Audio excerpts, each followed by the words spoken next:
that we hope you find interesting. At the end of that program, about how long is it, Carl? About 50 minutes. About 50 minutes. At the end of that, I do have some additional information on how we got our Bible and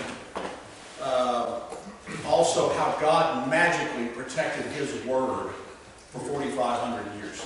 And we'll go through that. Plus, there's more Dead Sea Scrolls being found.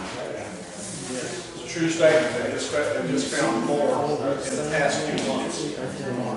Upcoming schedule this evening: Dead Sea Scrolls. August, Genesis Impact Movement. The people out of Genesis Apologetics are really proud of this film. Have you seen it? Would you recommend it? Yeah.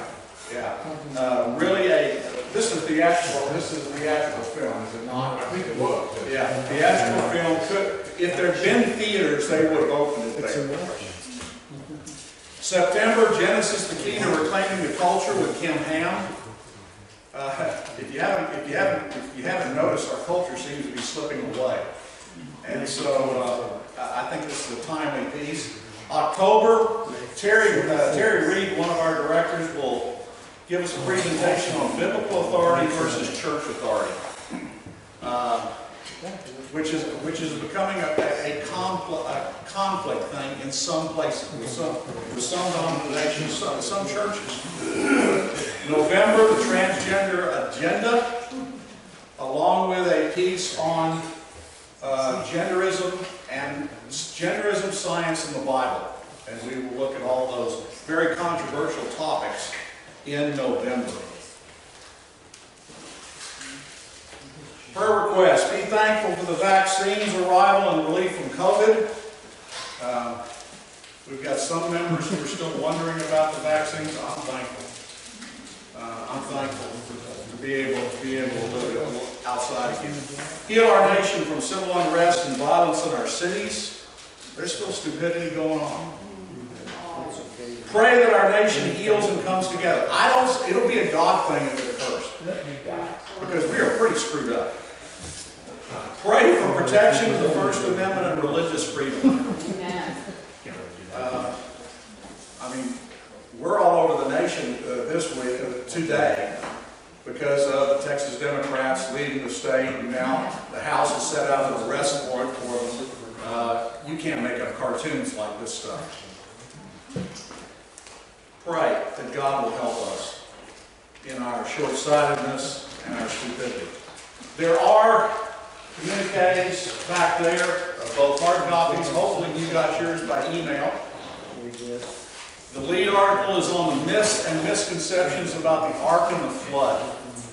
There's a lot of weird stuff out there about the flood.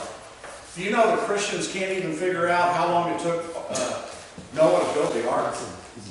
Some guys say 120, some people say 100, some people say 75, and there are debates in between. We go through a lot of those myths and misconceptions in our monthly article. Homo Longi. I don't know if you knew this was your newest relative, but they just found a skull, said he's related to us. And the truth of the matter is, folks, that's exactly what he is. Just another human being. He's not an ape, although their picture makes him look a little ape-like. But he's just another human being, and that's in our communique, along with our Genesis commentary of Noah after the flood and his descendants. We do remind you that we're on radio every Saturday here in San Antonio at 1:45 on KSLR. The last 2 weeks we've had programs with Dr. Robert Carter, and I'm going to mention him again in a moment, from Creation Ministries International. And you can see the rest of the schedule coming up this summer.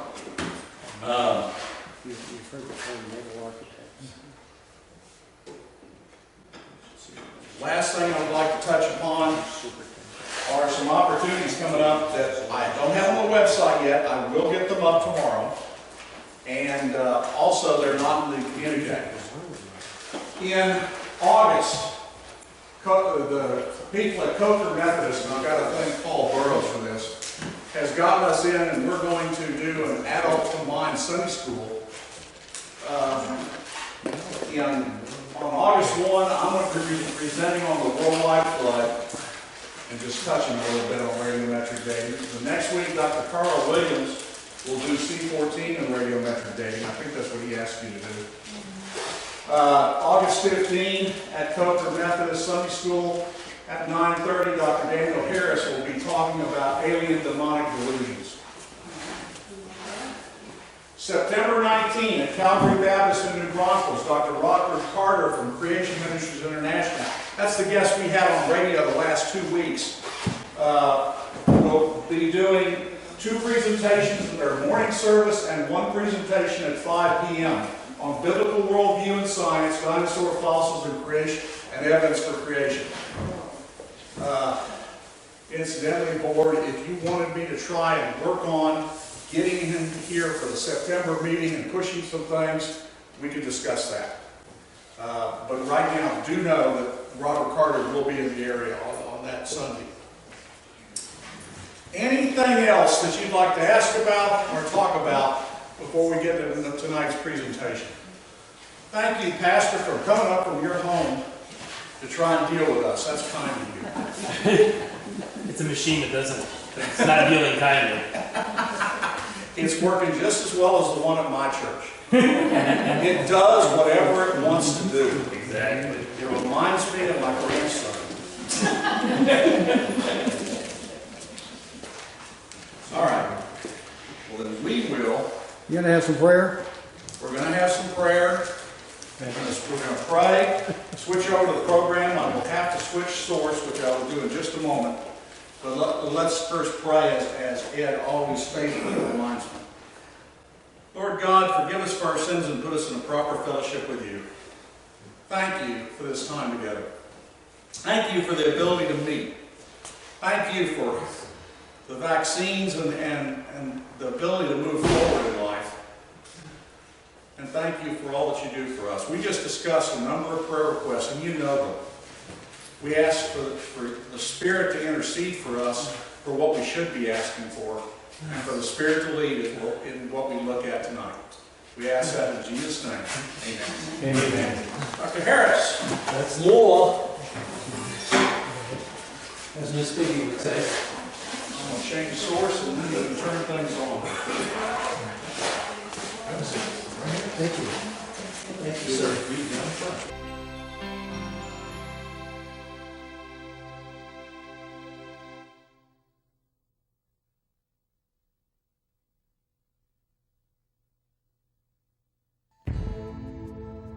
The desert sun rises over the Dead Sea. All seems empty and alone. Yet high in the caves on its northern shore are hidden secrets. The secrets of the Dead Sea Scrolls.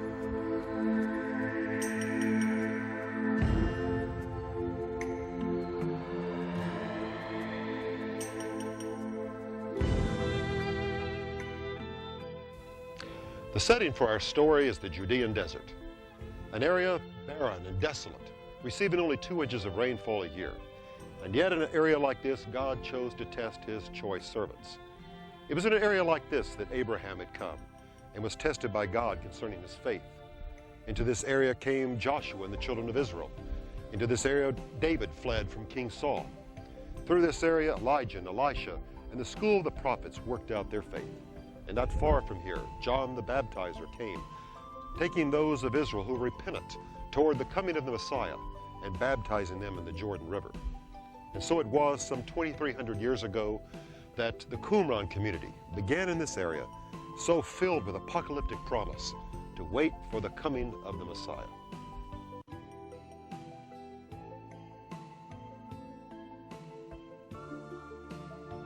Our story begins beside the Dead Sea, the lowest spot on earth. Its terrain is rugged, desert, with limestone cliffs jutting dramatically upward. The community of Jews that settled on its shores identified themselves with those first Israelites whose habitation was the desert, and who under Moses had experienced the very presence of God in their camp. They chose to continue the holy desert life of their ancestors because they believed the time of Israel's restoration was at hand, as Isaiah the prophet had predicted. a voice crying in the wilderness, "Prepare the way of the Lord." Some scholars have seen this community lasting for as long as 300 years. Their end came when the Romans invaded their settlement, an attack that climaxed with the destruction of the holy city of Jerusalem some 2 years later, the terrible burning of its temple, and the removal of its sacred treasures. However, before the Roman enemy could take their treasures, the Dead Sea community secretly hid away their priceless scrolls in caves. In modern times, the Judean desert became the home of nomadic Bedouin. In the area of Ain Feshka in Qumran, the Ta'amera Bedouin tribe tended their flocks and herds. After 2,000 years, members of this tribe would be the first to rediscover the scrolls.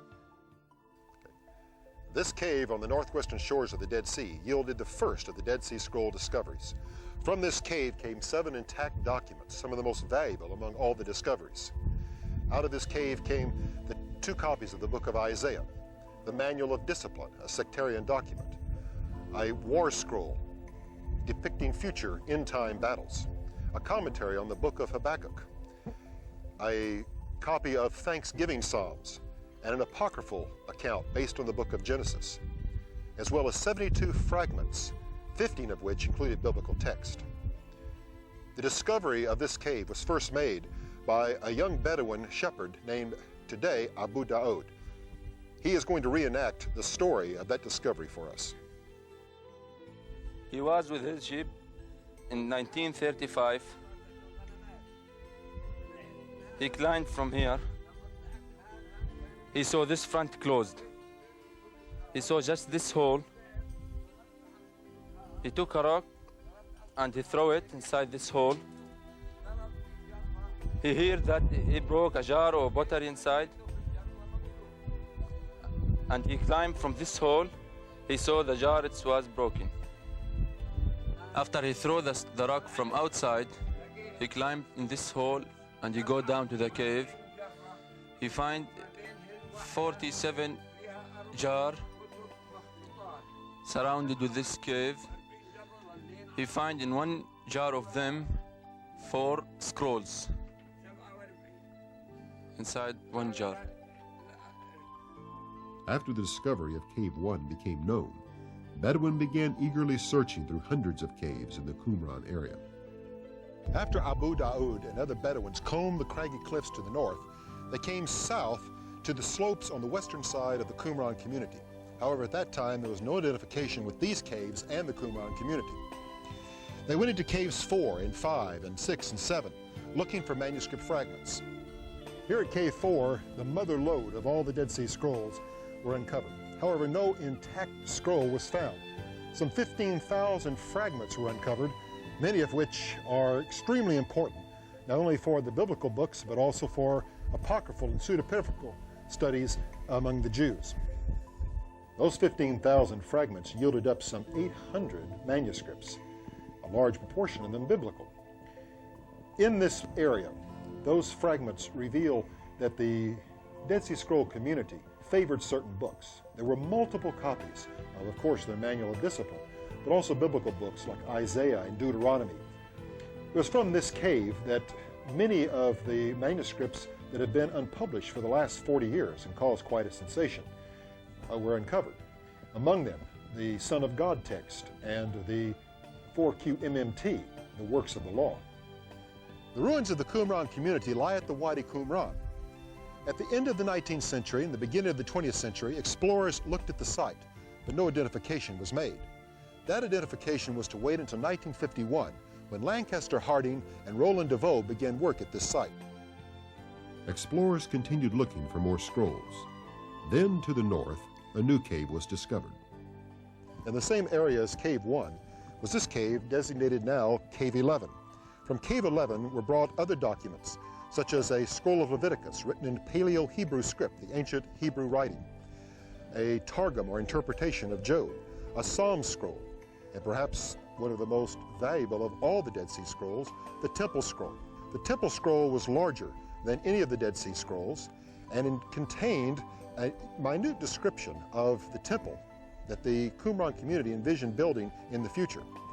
It was originally probably written somewhere around the 2nd century BC. Now this cave was originally found, so is claimed, by Abu Daud, the Bedouin shepherd, and he comes to tell his story of that discovery. We came into this cave, 11 guy. We dig here. Here he didn't find any jar. He find inside the scrolls, all of its scrolls. We took them and we sell them to Kando, to Hardan, and Bardafon, to many different people. Meanwhile, the excavations at Khirbet Qumran had continued. For the first time, scholars were able to reconstruct aspects of the life of the community that had preserved the scrolls. We may have some indication of the size of the population at Qumran from this assembly or meeting room. The size of it indicates that only 200 men could have met at one time. It may have, in its earlier period, been used as a dining hall, because in the room adjacent were found over 1,000 pieces of pottery containing bowls stacked and all kinds of jars and cooking vessels. The small variety in this large amount of pottery indicates that it was made at this potter's workshop and in this single kiln. Here too were made the pots that held the Dead Sea Scrolls. The similarity of this pottery to those found throughout Israel allows us to date the various periods of settlement from the remains of the pottery found here. The special piety of this group may be seen in this mikvah, or ritual bath, which sits at the very entrance into the community. As priests, each member of the group would have to immerse themselves before crossing a bridge and mixing with the community proper. They viewed themselves as priests and their community as a sanctuary. The high point in the excavations here at Qumran were reached in this room. When excavators came in, they found a collapsed upper room on the floor, and in those remains they found pieces of mud brick with plaster. When reconstructed, these seemed to form benches or tables, and also were found here inkwells with dried ink. This led to the conclusion that this room was a scriptorium, where the Qumran scribes had carefully lined and reproduced the scrolls of the Dead Sea. Thus, this sealed the connection between the caves and the site of Qumran. The best preserved of the Dead Sea Scrolls were found in jars such as these. The original jars had lids, and the scrolls themselves were kept in a unique state of preservation because of the low humidity and the dry climate of the Dead Sea region. Chemical analysis of these jars show that the clay was composed from the original site at Qumran, meaning that the jars themselves, if not the contents of the jars, came uniquely from the Qumran community.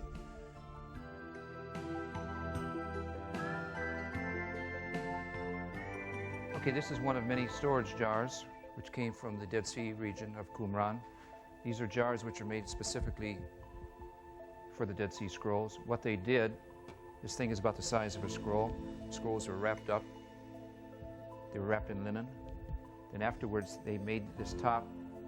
A lot of times the top was even sealed after they placed the scroll in here. It was sealed with pitch, just to go and preserve the things. And it's the result of that these things are in really an excellent state of preservation.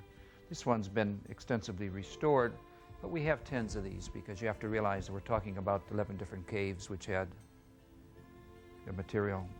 It's interesting, we don't find this type of pottery in the whole repertoire of Palestinian pottery.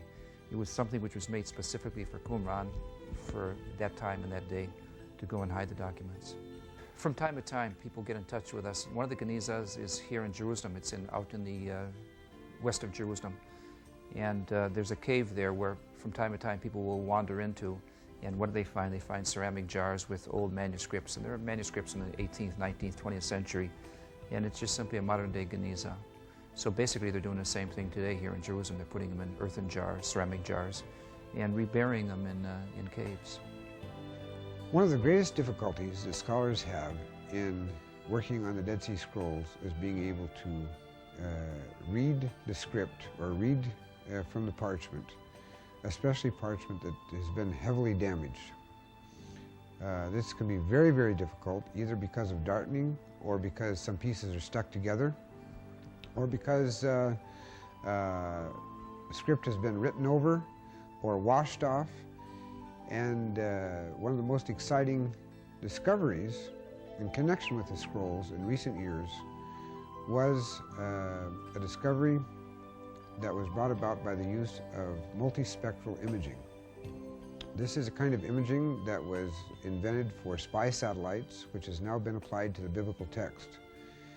And amazing results have come from this, the first of which was the ability to read down through several layers of parchment that were stuck together and are still stuck together and see words from the Genesis Apocryphon.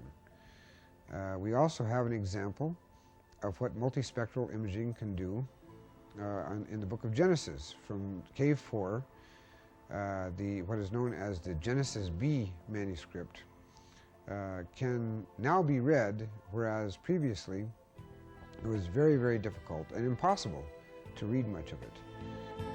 The acquisition and final disposition of the scrolls is yet another story. The Bedouin first brought the scrolls in 1948 to a cobbler and antiquities dealer known as Kondo. They may have thought to sell him the scrolls as scrap leather if he had not bought them as antiquities. Kondo's shop still does business today, and one of the scrolls remains in the office of his son Edmund. Kondo brought the scrolls here to St. Mark's Monastery, believing that they were written in Syriac, because this was a Syriac Orthodox church. The Archbishop Mar Samuel saw the documents and understood that they were in Hebrew, and he earnestly wanted to purchase them. But when Bedouin came bringing the scrolls here to St. Mark's, the gatekeepers at first turned the Bedouins away. Mad about their treatment, they went to sell the scrolls to other buyers. But the Archbishop pursued them and persuaded them to come back, eventually buying the scrolls for $250, what the Archbishop said was his entire life savings. Had not the Archbishop bought the scrolls at that point, Kondo would have believed them worthless, and they today might be the lining of some shoes in his cobbler shop. The Reverend Shamoun Khan of St. Mark's explains some of the memories that remain of this event. Some of these pieces of the scrolls were bought also by Mr. Khalil Kondo. And I think that the largest and more important pieces were bought by our Bishop, Athanasius Samuel, Yeshua, and were taken by him to the United States and in New Jersey. And he bought them there. Mar Samuel now had to find out what the contents of the scrolls were. For this, he sought the help of one of his parishioners, Anton Karaz. Karaz knew Eliezer Sukenik, a professor at the Hebrew University. Sukenik was one of the few men in the country who was an expert in paleography, the ability to decipher ancient writings. The problem was that they lived 2 miles apart, and it was during a time in 1948 in which terrorism and bombings and everything was in great turmoil. As a result, a meeting clandestinely was the only possibility. And so it was with some amazement that Arabs saw Eliezer Sukenik come to the YMCA library with a stack of books under his arm, ostensibly to return those books, but really to take the scrolls and then later to return the scrolls within these very books. When Eliezer Sukenik had the time to decipher the scrolls, he saw they were Hebrew, and he next came to his meeting with Karaz with an offer to purchase them. The next event in our drama takes place at the American School of Oral Research. It was February 1948, and a young scholar named John Trevor was busy photographing flowers for a course on flora and fauna in ancient Palestine. But he was about to photograph something of far greater importance. Those at St. Mark's were trying to find someone to decipher the script. And so they brought the scrolls here to the American School to try to find some help. John Trevor happened to be the one who first saw those scrolls. And when he looked at them, he saw it was a Hebrew script and knew it was ancient. And so he begged permission to photograph them. And in the opportunity of a lifetime, he photographed all the scrolls that very night. Now, the American School came into an area of influence with St. Mark's. Because of anti-Jewish feelings, they dissuaded them from letting Eliezer Sukenik of the Hebrew University take possession of those scrolls. And under their influence, the scrolls traveled to the United States. After several years being exhibited in the United States, Mar Samuel decided to offer the scrolls for sale through an ad in the Wall Street Journal. Purchased clandestinely by the Hebrew University, the scrolls returned to Israel. Today, those 7 scrolls, as well as the temple scroll found in 1967, are housed within Israel's Shrine of the Book. At the Shrine of the Book, the entrance commemorates one of the major ideas of the Dead Sea community. The black wall and the white dome behind me represent not only in the white dome the lid of the scroll jar, but in the colors, white and black, the idea of the Qumran community as the sons of light versus the sons of darkness, the forces of the evil world which they were battling against. Other institutions in Israel then undertook the massive project of working with the K4 fragments. The early work of translating and assembling the scrolls was undertaken by members of the École Biblique under the direction of Roland Deveau. The K4 fragments were brought to this museum, then called the Palestine Archaeological Museum. In the same year, a team of scholars, 8 in number, were assembled to begin the process of laboriously assembling the fragments of K4. Mostly from the Catholic institution École Biblique, these scholars were funded from 1954 to 1960 by John Nelson Rockefeller.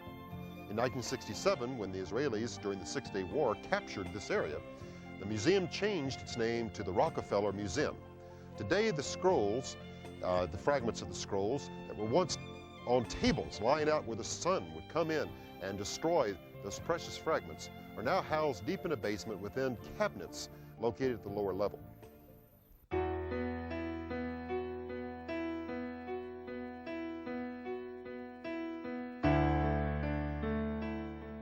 For Israelis, the significance of the scrolls lies in their revelation of an ancient Jewish heritage.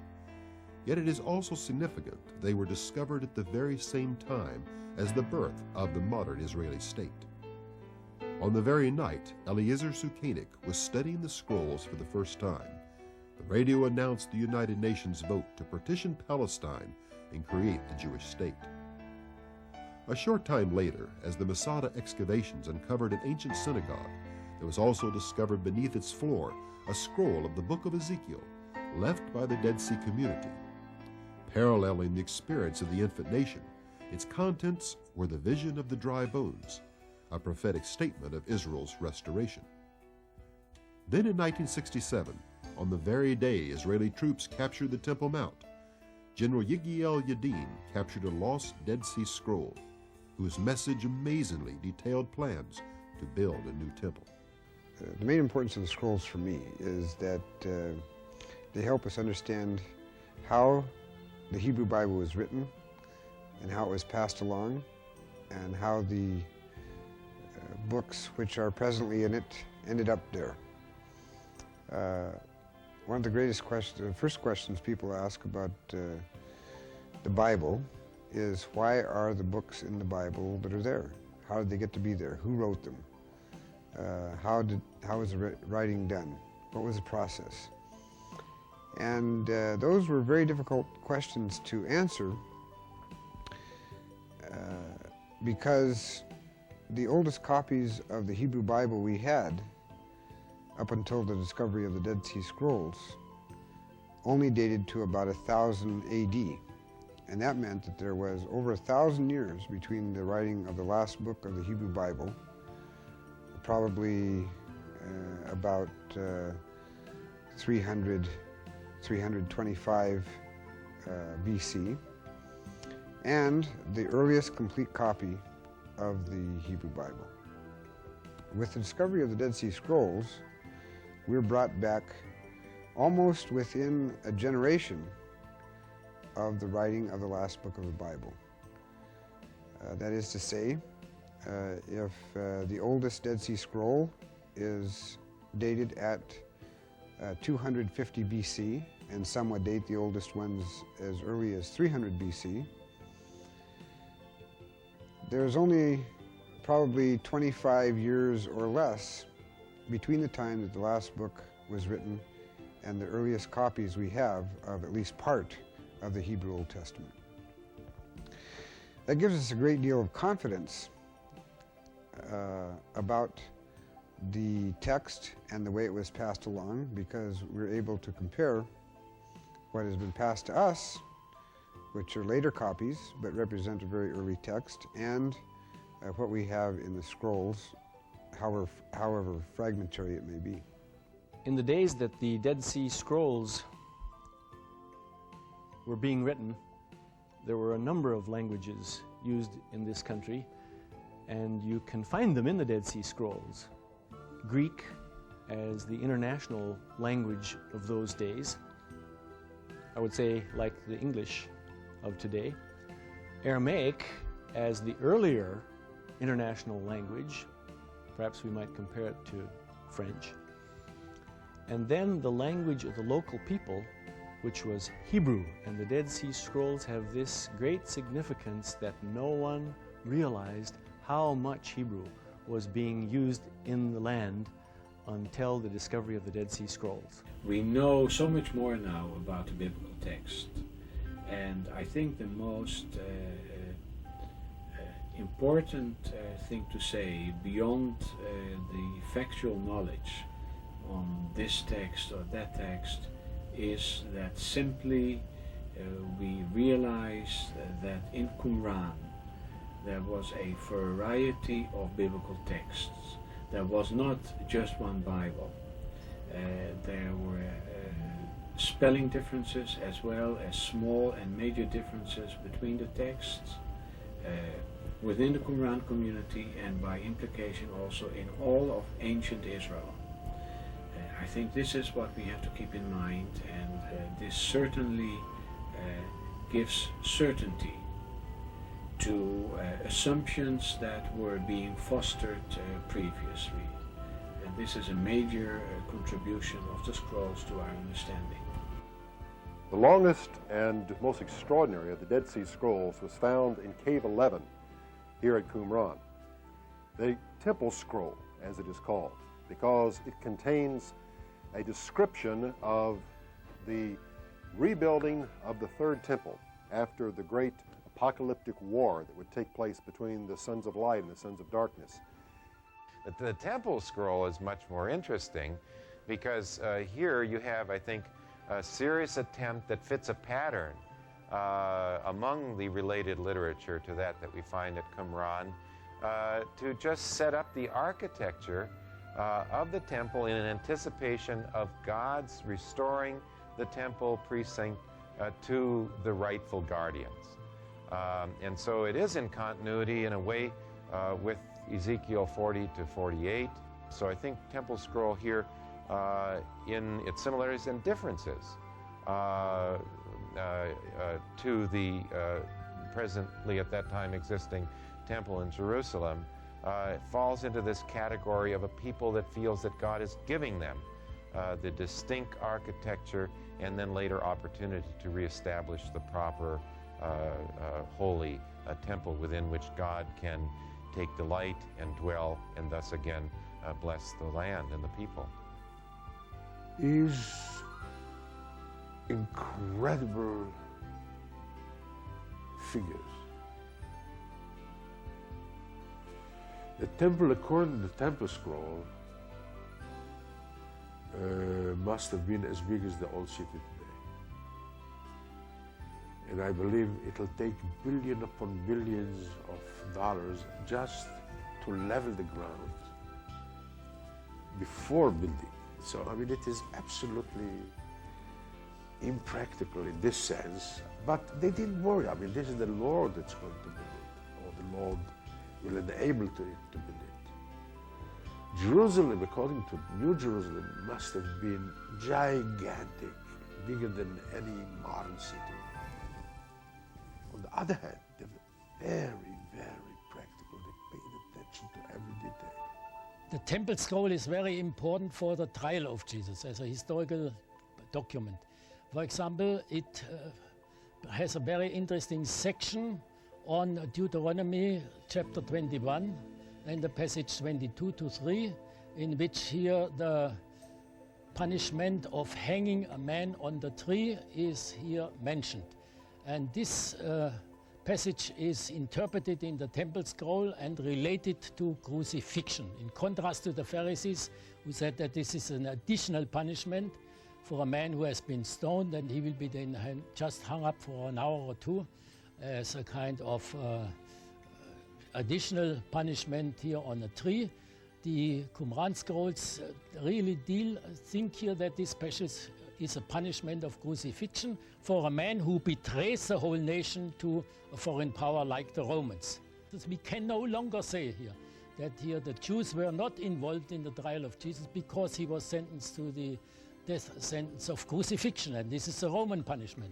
No, crucifixion was also, especially by the Sadducees, here a punishment for people who did commit the crime of high treason, and the claim to be the Messiah was in the eyes of the Sadducees a kind of high treason.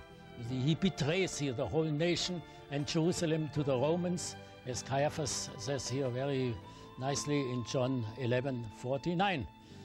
The temple scroll has been studied by Yigal Yadin, by many other scholars since that time, still unfolding mysteries and teaching new lessons concerning the thoughts of those people who existed just before the time of Jesus.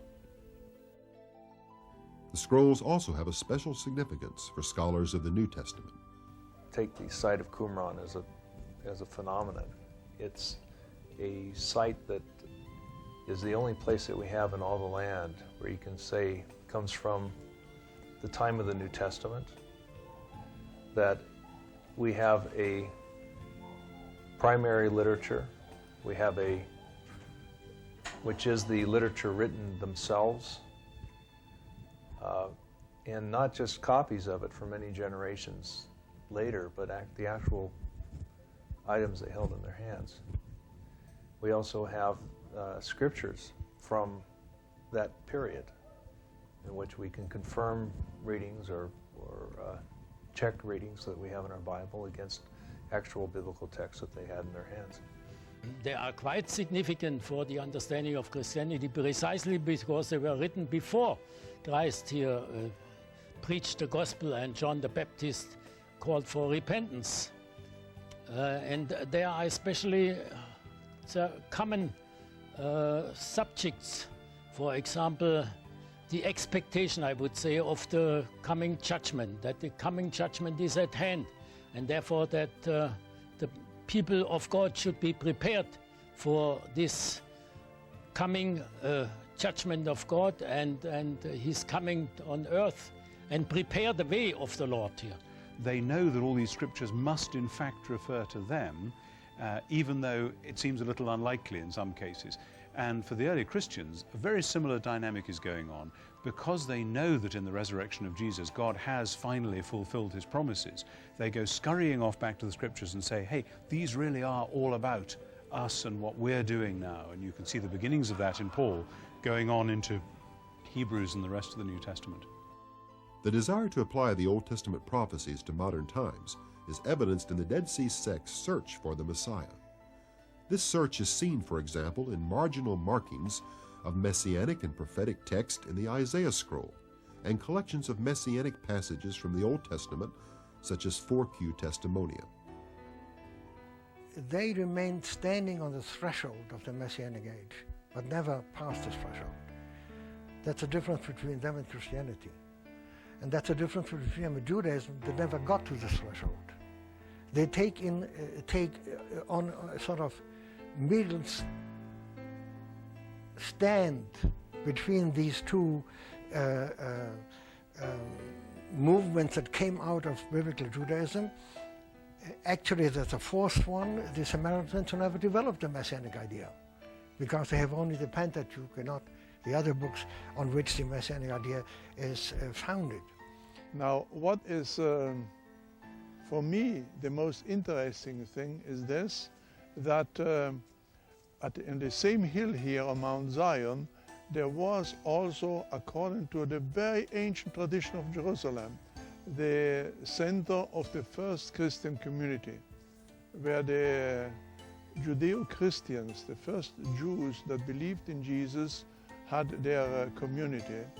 And I think that it came to that was that Jesus himself used a guest house which was outside the quarter itself, but it was a guest house used by the Essenes or by guests that came to the Essenes for different, for usage of feasts that they wanted to attend or something like that.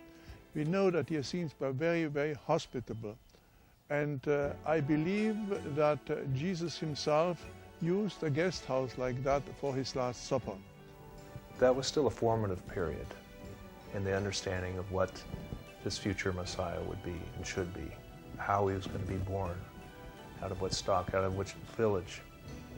There were certain things that they could agree upon, but most of them didn't think that there was going to come a Messiah that would end up dying. I mean, they were expecting him to come and bring victory and to bring vanquish the Romans and set up righteousness once and for all in all the land. But the idea of a Messiah that would die and resurrect was really outside of their traditions at that time. Here on the eastern rim of the Qumran Plateau, the community buried its dead. In a vast cemetery, neatly ordered rows of interment included men, women, and children. The careful Jewish burial practice reflected here may indicate their belief in resurrection, a belief perhaps implied by the Thanksgiving Psalm when it speaks of bodies gnawed by worms restored to life, and the War Scroll speaking of those fallen in battle being raised, and in the Messianic Apocalypse which speaks of an anointed who will heal the sick and raise the dead. Did the authors of the Dead Sea Scrolls have a belief in resurrection? It certainly played a prominent role in early Jewish Christianity and formed the Christian doctrine in the ages to come. But when we look at the scrolls itself, we find only the slightest implication of this kind of teaching, and even that may be understood otherwise. However, understanding the culture in which the Dead Sea community lived, we know there was a debate between the Pharisees and Sadducees over the question of resurrection. And indeed, the book of Daniel informed the Qumran community's view of the future. Daniel chapter 12, verses 1 and 2, has a strong teaching on the resurrection of the righteous and of the wicked in Israel at the end of days. And this passage here is very near to the New Testament, to Matthew and Luke, about the deeds of the Messiah when he will come, what he will do. The sick people will be cured, and the dead will be put to life again, and the gospel, let's say, the good news will be announced to the poor, to the humble people, to the Anavim, and so on and so on. The same thing you have in the gospel, you have already here.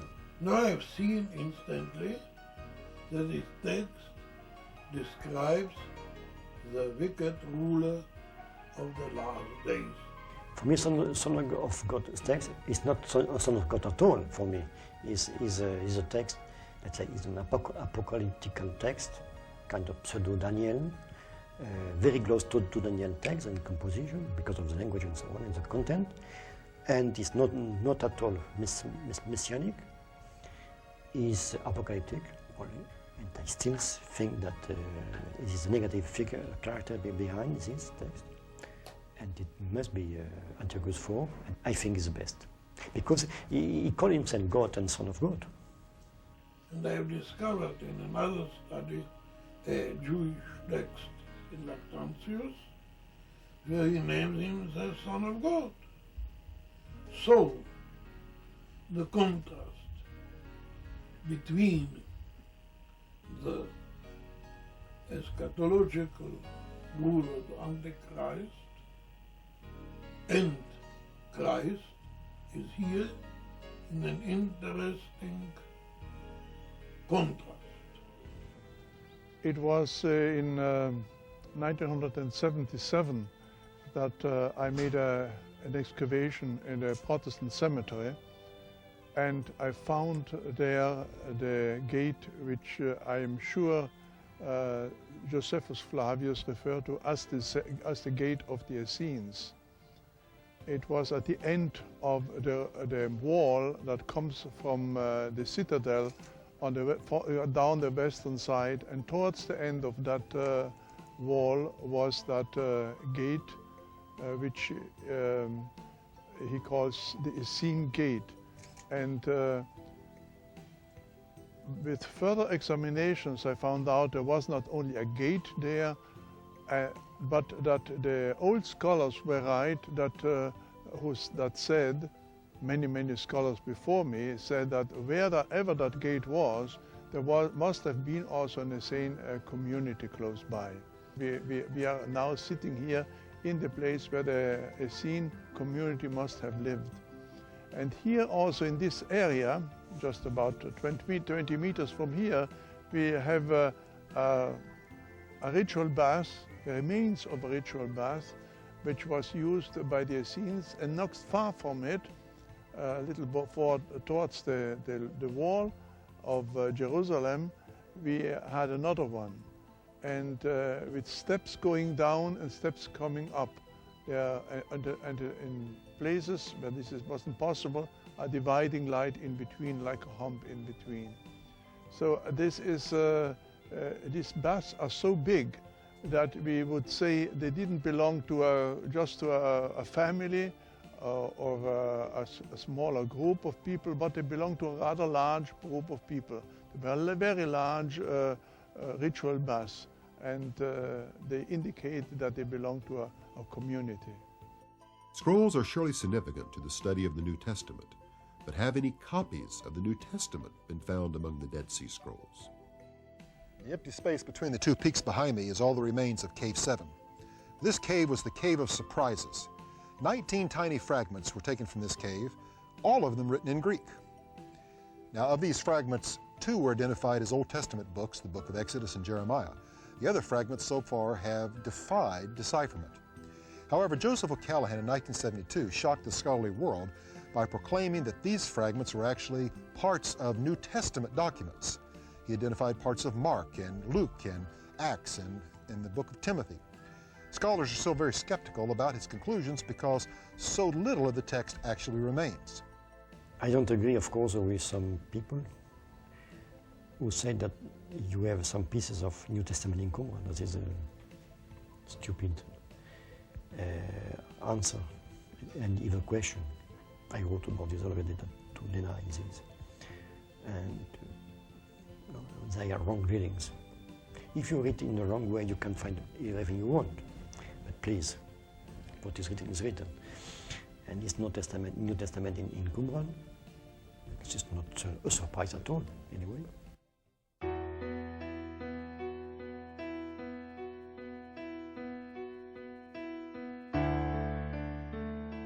In the late 1980s, scholarly intolerance over the delay in publication of the K4 text led to accusations of deliberate suppression. Claims arose of a Vatican deception to conceal revolutionary text detrimental to Christianity. The Vatican did not influence in any way the publication also of these fragments. The problem of the fragments was really that it is very difficult to bring them together. They come from about 500 different codices to a meaningful whole.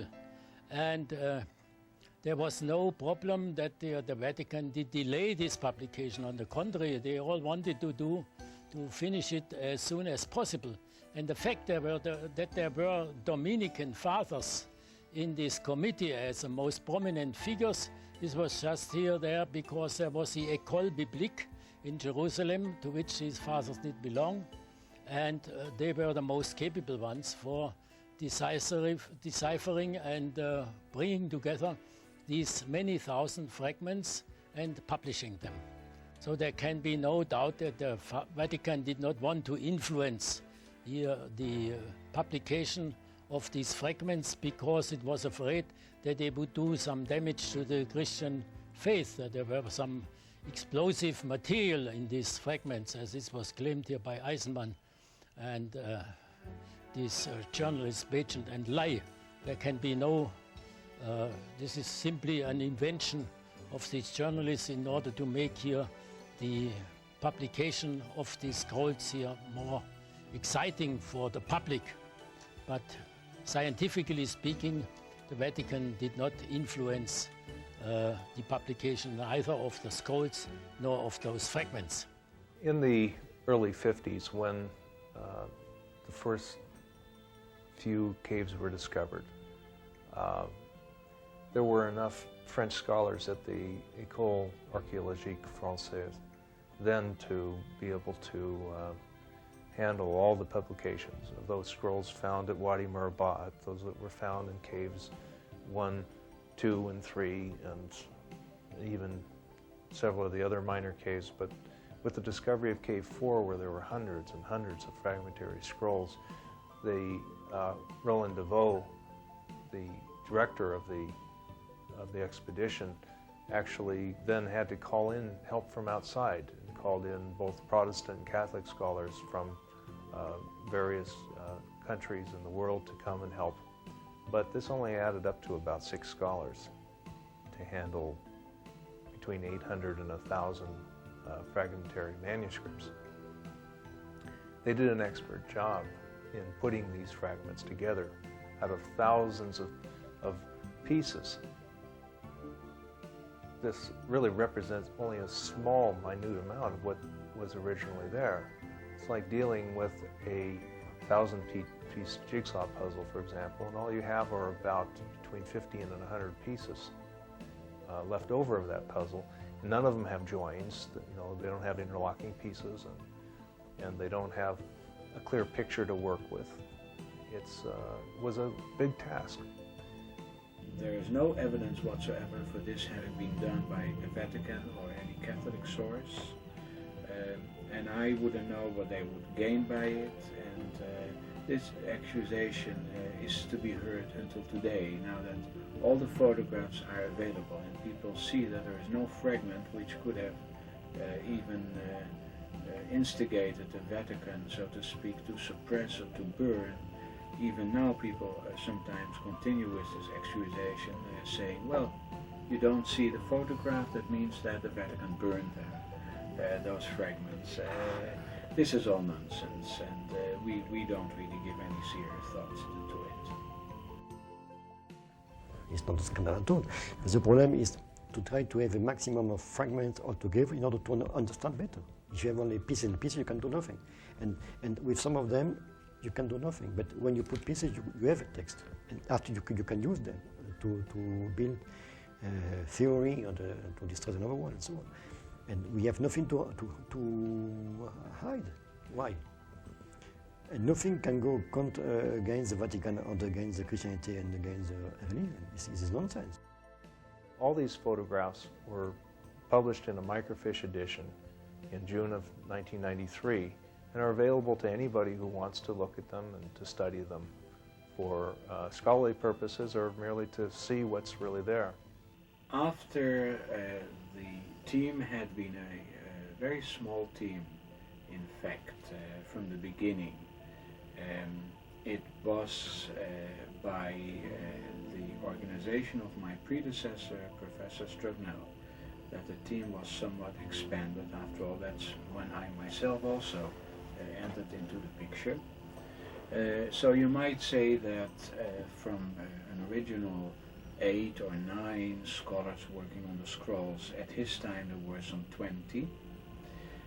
But that was not enough, and when I took over in 1990, 1991, we reorganized the team. We did this, of course, not on our own, but we were guided by the what was then called the Oversight Committee or the Advisory Committee on the Scrolls on behalf of the Israel Antiquities Authority. The number, it came to about some 60 people, and they are still with us, the same 60 people, except for a few who completed their assignments, of course. Yet despite the disclosure to scholars of the K4 material, scholarly theories continue to be published for the public, making sensational claims of a connection between Qumran and New Testament figures. I do not believe in their theories at all. They are not really scientifically based here. They are more sensational, I would think here. I know both of them personally very well here, Robert Eisenman and also Barbara Thiering. And Barbara Thiering especially, she has written some very good articles on Qumran, on purification and things like that. But then here she, in going into the New Testament, she wanted to identify here the essence with Jesus and with the Christian movement, and said also that some of these scrolls, they are written much later. They do not apply here to the Gospels. But I think here no serious scholars has believed in these kind of theories, this kind of evaluation of the Gospels and also of the Dead Sea Scrolls.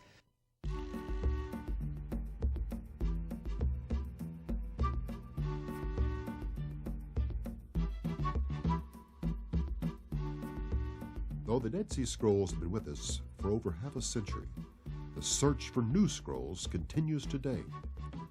Yet some old scrolls also hold promise of new discoveries. In 1952, one of the most unique discoveries among the Dead Sea Scrolls was found here in this cave located 1.5 miles north of the Qumran community. This document was called the Copper Scroll, found in this area, because it was written on sheets of copper and read like a treasure list of items apparently recovered from Jerusalem before the destruction of the temple in AD 70. It lists items of gold and silver, precious vessels, other things interned, and many think among these items may be many of the treasures of the temple. And after the destruction of the first temple, some of the implements and the riches that were had been accumulated there were hidden away to await the time when there would be a resurrection of the temple or reconstruction of the temple, and they could be taken there. They were preparing ideologically for a great war to come, the great war between the sons of light and the sons of darkness. And they had made preparations for that. They had treasures hidden away. And I think those places that are mentioned in Copper Scroll, where the treasures lay, they had also possessions there. They must have owned the area. They must have had access to that area. And I have been trying to locate these areas. And I find that there are three major areas where these treasures were hidden. One was Qumran itself.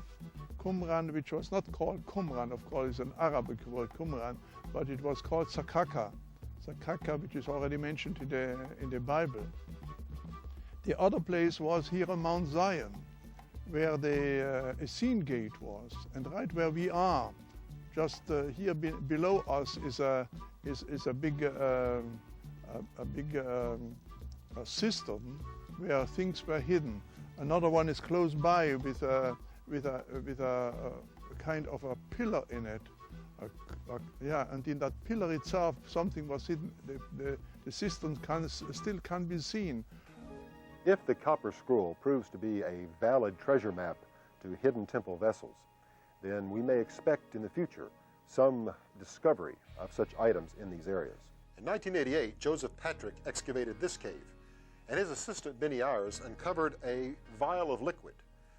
Many had originally thought this was some type of anointing oil, perhaps connected with the temple, but chemical analysis showed it lacked the major component of anointing oil, olive oil.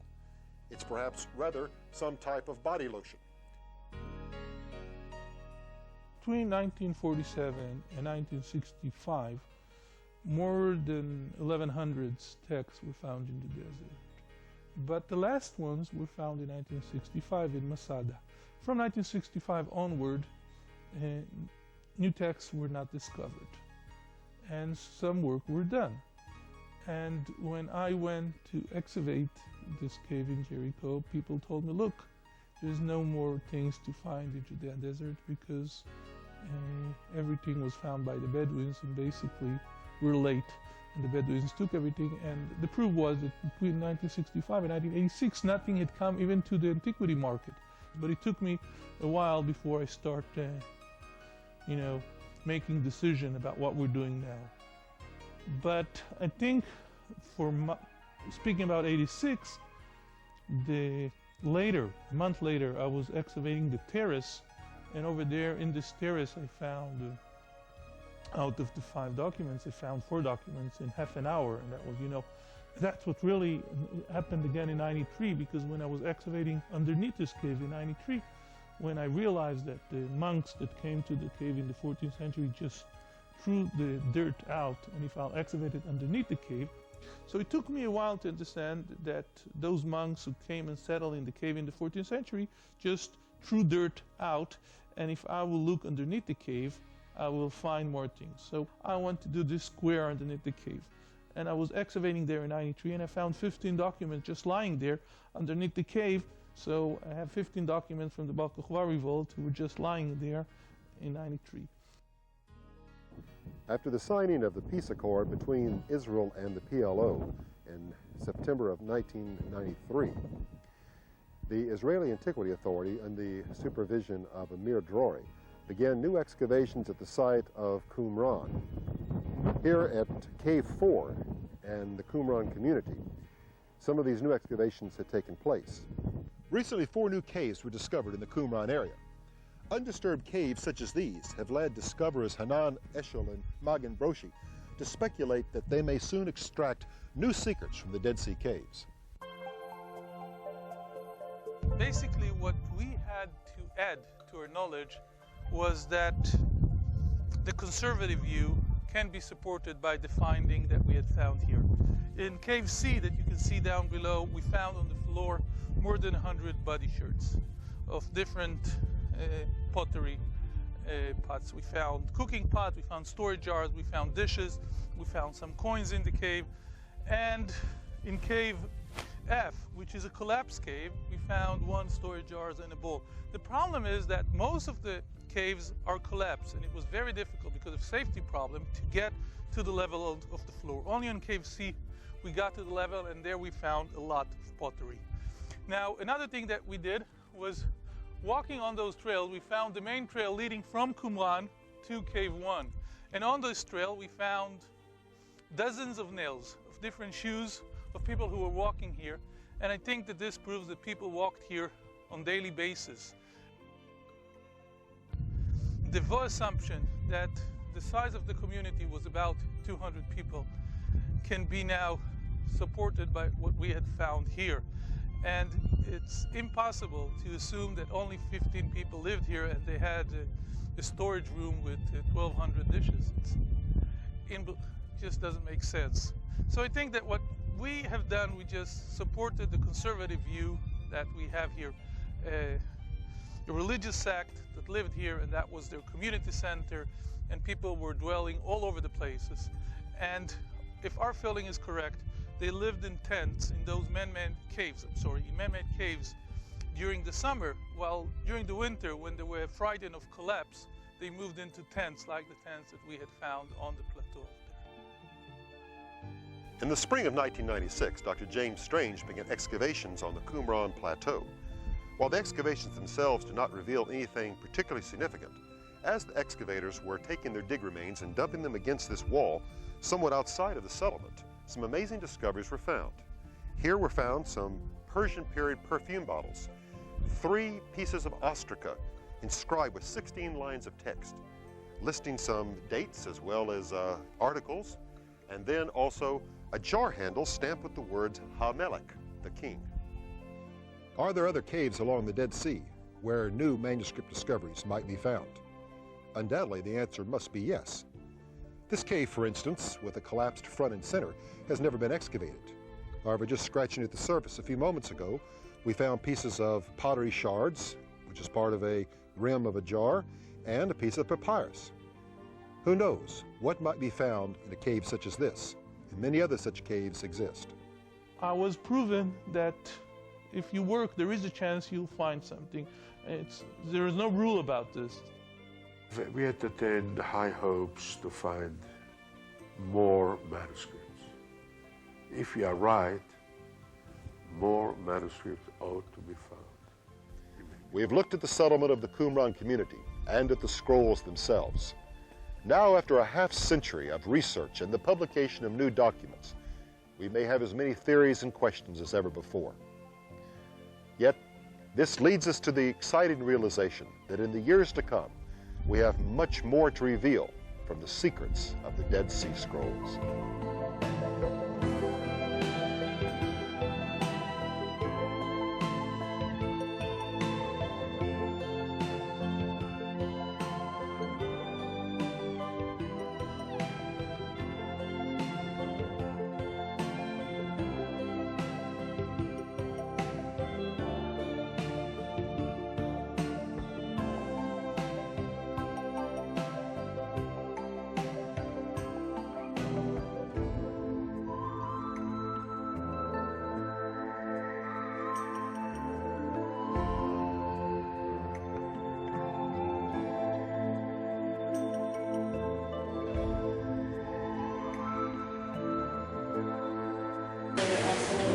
Sure enough, in March of this year, there was an article released on a number of different news agencies, which basically said that yes, there still are some caves where more scroll pieces are found, and one such cave, now this is what the news report said, a 6,000-year-old mummified child, how they come up with 6,000 years, you know, that you can take with a grain of salt, or maybe 10 grains. And they also found a 10,500-year-old reed basket. Now, again, the article was too brief to have elucidated how they determined how old this thing was. So it was amongst a bunch of scroll fragments, and what they discovered so far about these fragments was that they essentially verified that the Bible is accurate and has not been significantly changed. So that's the good news. And they said that just like he ended up, this is a 20-year-old or 20-plus-year-old video, that there are more caves to be found, and sure enough, there are still caves to be found, even now in 2021. So don't be surprised if you see new stories about new fragments being found in these caves. Well, there are a lot of things that can be used with the information from Qumran that can impact us today. Before I comment on all that, I do want to cover up something I should have done before. When I showed you the slide early on about the 3 presentations we'll be doing at the Sunday School for Coker Methodist Church in August. That is something we will do for any church or organization in the area. In point of fact, I'm going as far as Colorado with this presentation. So if at any point you want to have a presentation on any topic that deals with biblical creation or biblical apologetics, we would love that invitation. Now, about this video, which I hope you found interesting and entertaining. One of the things that you may not have known is that it was not simply biblical copies that were found at Qumran. They found commentaries. We now have commentaries running out our ears during this day. Guess what?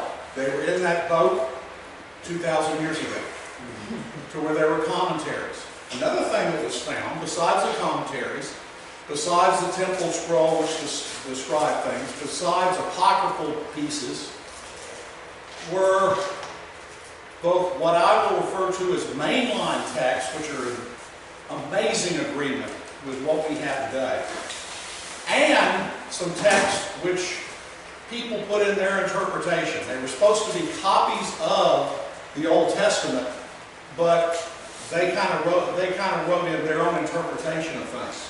And that's one of the things that has to be deciphered with all of this. One of the interesting things about this discovery is if you identify the ones, which again I'm calling mainline texts, and compare them to the translations that we have today. And you've got to understand something about the translations we have today. They are researched. What they do is they look at the documents we have from the Old Testament we have somewhere between 5,000 and 10,000 documents to look at, old copies. In the New Testament, we have over 25,000 old copies. And if something is only in this one and not 24,000 others, that's not put in, okay? Because this kind of interpretation or just miscopying weeds its way in. That's humanity. But what's amazing when you compare the mainline copies from the Dead Sea Scrolls with what we have in our mainline translations today is that they are beyond 99.99% correct in terms of what they transmit. That's not a human thing. That's a God thing. We're not that good. I'm going to discuss that later. Any thoughts or questions on this before I go through a little background material to show you where this all fits? Anything you want to discuss from this film?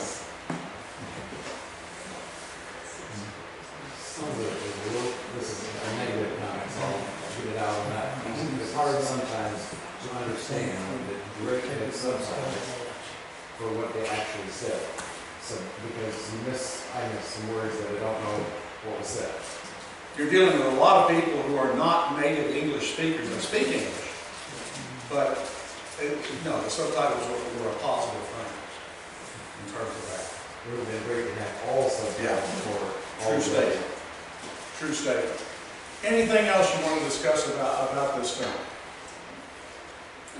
All right, a couple of things before I go into that. At the end of the evening, we will have our paid materials on the left side, and we will have the free materials on the right. I've got 3 freebies up here. One is a video, and I have no clue what's in this. I thought it was the same video, it's not. On the secrets of the Dead Sea Scrolls. I suspect that these are people trying to push the theory that the Dead Sea Scrolls were contained New Testament pieces. I don't know that.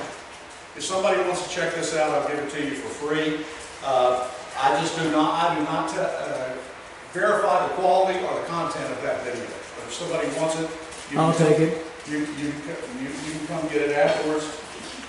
I also have 2 things here that are really appropriate for what we're going to talk about. 15 reasons to take Genesis as history. Because what we're talking about is whether or not the Bible is relating real history.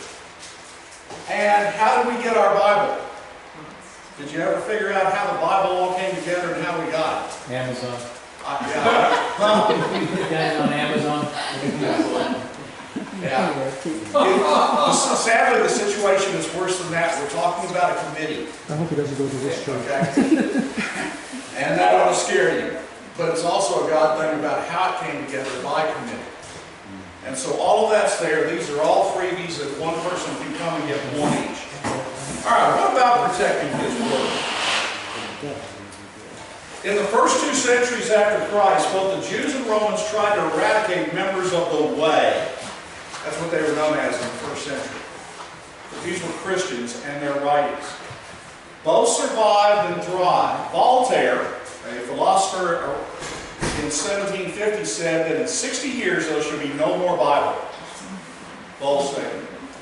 That was 260 years ago, and the Bible is still the most sold and printed book in the world, and it has been for centuries. Of course, my favorite story is the fact that 50 years after Voltaire died, his house was sold to an international Bible institute where they produced Bibles.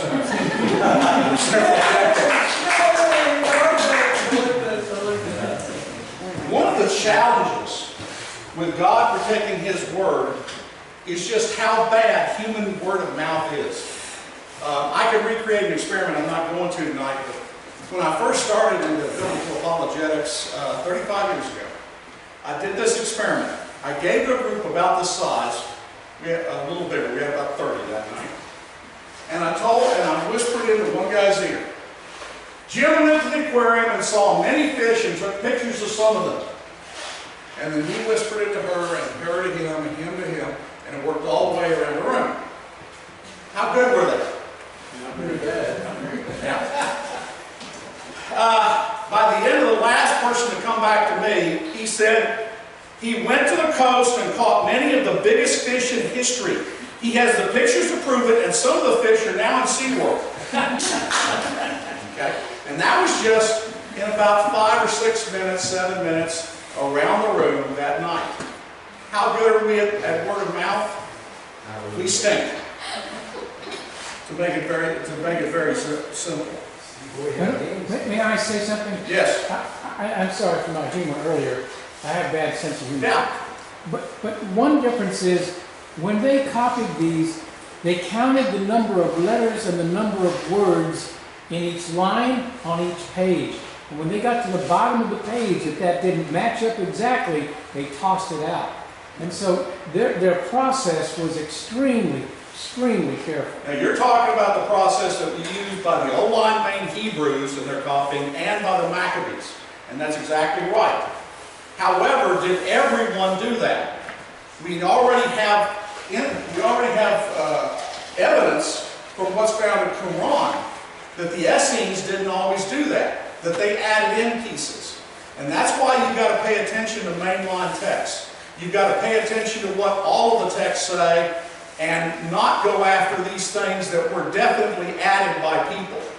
Because you're right, the Hebrews were meticulous about this. But in spite of their being meticulous, stuff still weeded in. But again, just basically, we stink word of mouth. The Dead Sea Scrolls, the initial ones were found in 1947.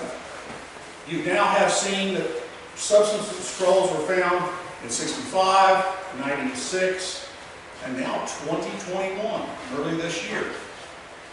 They're the oldest intact scriptures, our oldest copies of the Bible and other works. They're approximately 2,000 years old. You will actually have a debate within scholars as to whether the earliest ones date from 200 BC, 250 BC, 300 BC, and then there's people who will tell you, no, they all were put in there around 100 AD. They were somewhere, they came from about 2,000 years ago. When you compare the mainline text, as I said earlier, they show what we are looking at today to be 99.99% accurate. As noted, archaeological finds and historical records verify the accuracy of the Bible.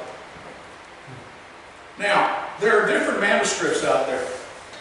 The Bible stands alone as the best preserved literary work of all antiquity. We have thousands of existing Old Testament manuscripts throughout the Middle East, Mediterranean, European regions, and they agree phenomenally with each other. The manuscript evidence for the New Testament is also dramatic, with nearly 25,000 ancient manuscripts discovered in archives so far, and there are certain places that we think are holding texts that we can't even get to.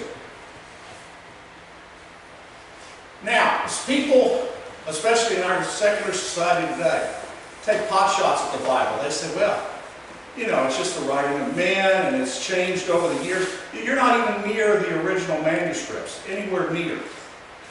Well, but they don't say that about certain other works. Oh, yes. For example, Julius Caesar's The Gallic Wars. We only have 10 manuscripts. Remember, how many manuscripts do we have detailing what the Bible says? Over 30,000. But we have 10 manuscripts, and the earliest one dates to 1,000 years after the original. This is a copy from 1,000 years after Caesar wrote it. And yet we don't question that document, but we question the Bible. Pliny the Younger's, and incidentally, if you don't know, there was an older. Pliny the Younger's Natural History. The Elder, thank you. We only have 7 manuscripts today, the closest of which was 750 years after it was originally written. But we don't question the authenticity or what's contained within that manuscript. But people question the Bible all the time. Herodotus' history, we have 8 manuscripts, the closest of which was 1,350 years afterwards. How much change could have occurred in that document in 1,350 years? There probably is a lot, but it's not questioned by the secular community, but they question the Bible. Plato, we have 7 manuscripts of his writing. The closest to him was a copy 1,300 years old. Renowned Bible scholar F.F. Bruce declared, "There is no body of ancient literature in the world which enjoys such a wealth of good textual attestation as the New Testament." Now, let's go back to ancient Chinese. When the Chinese language was put together approximately 2500 BC, and incidentally, I'm going to correct something on the next slide if it's wrong. I meant to do it beforehand, but I didn't have the time. The ancient Chinese original language was a picture language put together with radicals, which had meaning, into symbol forms which either conferred words or concepts or sentences. Here's an example of that. Genesis 2:7, God formed man from the dust of the ground and breathed in his nostrils the breath of life, and man became a living being. That's from the Bible. 2500 BC, they used the radical for breath, the radical for dust, the radical for walking, the radical for alive, and that was to create. Can you read the Genesis account in that construction? Sure. You should be able to. And when I do a presentation on this on Genesis in Chinese, I find another 118 original words just like this. For example, boat is the construction of 8 people on a vessel. Where would they come up with 8 people on a vessel? The 8 people on Noah's Ark. For boat. Okay? This recurs again and again. What you see from ancient Chinese is at 2500 BC, you can see all of the Old Testament gospel plus an Old Testament lineage of the story of Genesis 1 through 11. You can see all of Genesis 1 through 11 there, an understanding of it, a deep understanding. Plus what you can see is an understanding of the Trinity, which is not clear in the Old Testament and becomes very clear in the New Testament. So it was very clear to them what God had told them at that point. Here's the problem. Now again, that should not read 4500 BC. That was 4500 years ago. In 2500 BC till 1450 BC, which is when Moses puts the Pentateuch down. How is that stuff carried forward? It's almost all by word of mouth. There may have been some ancient manuscripts we don't have today called the Annals of Seth, the Annals of Adam, but we don't have any real substantiation for that. So it was probably all by word of mouth. And yet, when you compare those 118 examples from ancient Chinese to our understanding of Genesis today, the theology and the concepts are 100% accurate. Man's not that good. 1450 BC till 1450 AD, the Bible is copied by hand. Now that's better than word of mouth, but can you still have errors wrangling? Yes, because as we saw with the Essenes at Qumran, they were not all as meticulous as some of the ancient Hebrews and the Maccabees were. And so there should have been a whole lot of stuff weed its way in. From 1455 AD to today, you have printed copies. That's with the advent of the Gutenberg press, which we hope is better in terms of us holding stuff. The miracle is that from those original communication of what was in Genesis to the Chinese 4,500 years ago, till today, we have no change in theology or concept.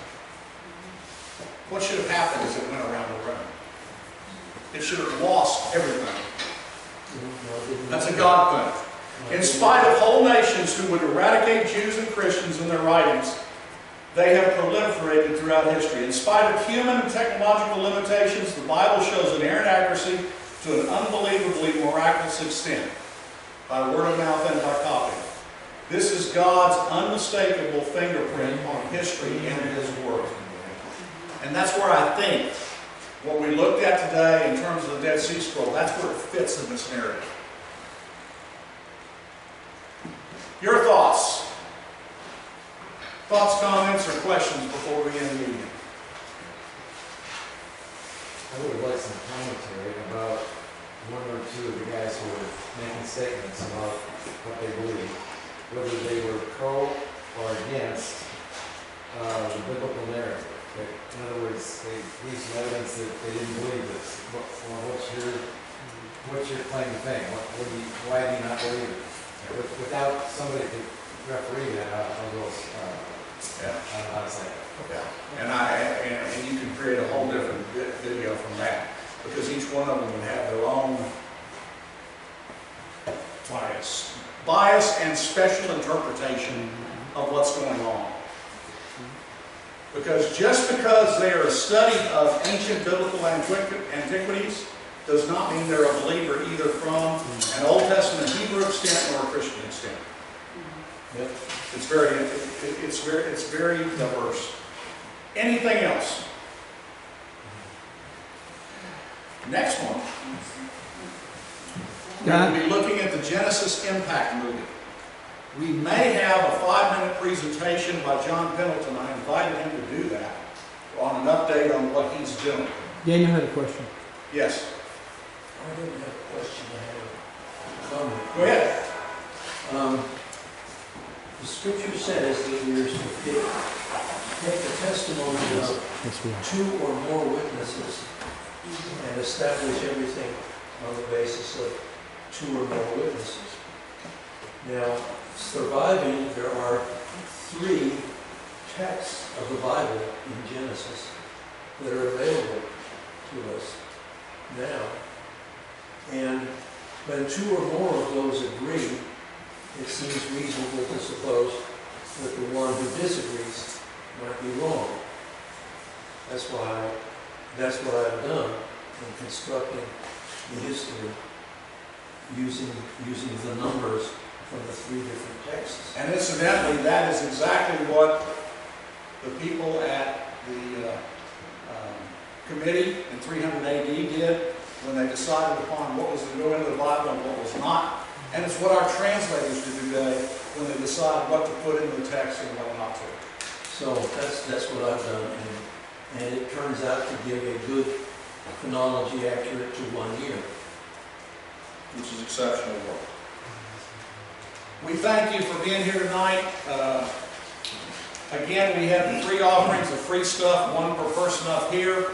The free stuff is on the right, the paid stuff is on the left. If you're not getting our communique by email, please put your name on the email list back there. And let's close in prayer. Lord God, thank you for the ability to meet. Thank you for the beautiful rains we have. Some people are getting tired of them. I'm not planning on it. Thank you. I haven't watered in 3 months. Thank you for all that you give us, and protect these people as they go home. We ask this in Jesus' name. Amen.